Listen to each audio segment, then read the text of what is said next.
Mais ça peut être un autre avis médical, parce que ça peut être de la dermato, parce que ça peut être de l'ophtalmo, et on a besoin d'avoir un moment de guider ce patient pour savoir s'il doit se déplacer ou s'il peut y avoir une consultation à distance. Jacques Battistoni, votre point de vue, alors, oui, vous partagez je crois que je comprends le télésoin maintenant. En fait, c'est une Vous avez bien fait de venir, oui. Oui, j'ai bien fait de venir. En fait, c'est une forme de téléexpertise, c'est-à-dire que c'est pas forcément synchrone. Hein, la téléconsultation, c'est le patient est présent. À côté de lui, il y a éventuellement une infirmière, un pharmacien, et de l'autre côté, il y a un médecin. La téléexpertise, c'est le patient n'est pas présent. On a repéré la difficulté, on a collecté les renseignements, et après, on se retourne vers le professionnel pour lui demander son avis. Donc, je comprends les choses comme ça. Effectivement, le télésoin, enfin, si on veut demander un avis d'ophtalmo, il faudrait encore que le patient soit là. Il y a un truc que je comprends pas. Ah oui, non, mais tout à fait. Non, mais ça se prête pas à tout. On voit bien que la téléconsultation... Si, parce qu'il a dit que le télésoin, il pouvait intervenir dans le télésoin pour l'ophtalmo.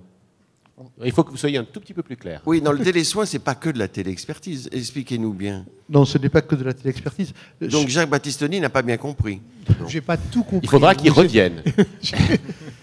Donc, sur le télésoin, d'abord ce qu'on a compris, parce qu'on a vu arriver ça dans le texte, voilà, télésoin. Alors maintenant, il va falloir traduire ça par des décrets, par des arrêtés, et on verra le contenu, etc. C'est-à-dire, à un certain moment, il peut y avoir des situations où on peut suivre le patient à travers des outils de visio, sans obligatoirement être dans un parcours coordonné, parce que la chose qui s'est passée là n'était pas prévue, n'était pas programmée. Il peut y avoir un suivi d'une cicatrice. Alors, Jacques, ça me rappelle ce que disait ma grand-mère, le mieux est l'ennemi du bien. Mais Jacques Battistoni, sur la télémédecine, donc est-ce que c'est vraiment un outil pour faciliter l'accès aux soins, la coordination, etc. Ouais, c'est un outil dans une palette d'outils.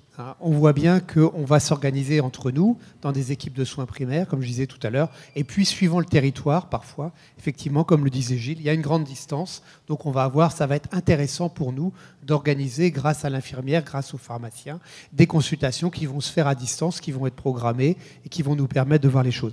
Pour nous, il y a un intérêt évident avec le maintien à domicile et avec les infirmières. Effectivement, aujourd'hui, qu'est-ce qu'on fait? On s'envoie des photos sur notre smartphone. L'infirmière nous dit « Qu'est-ce que tu en penses ?» et je lui réponds.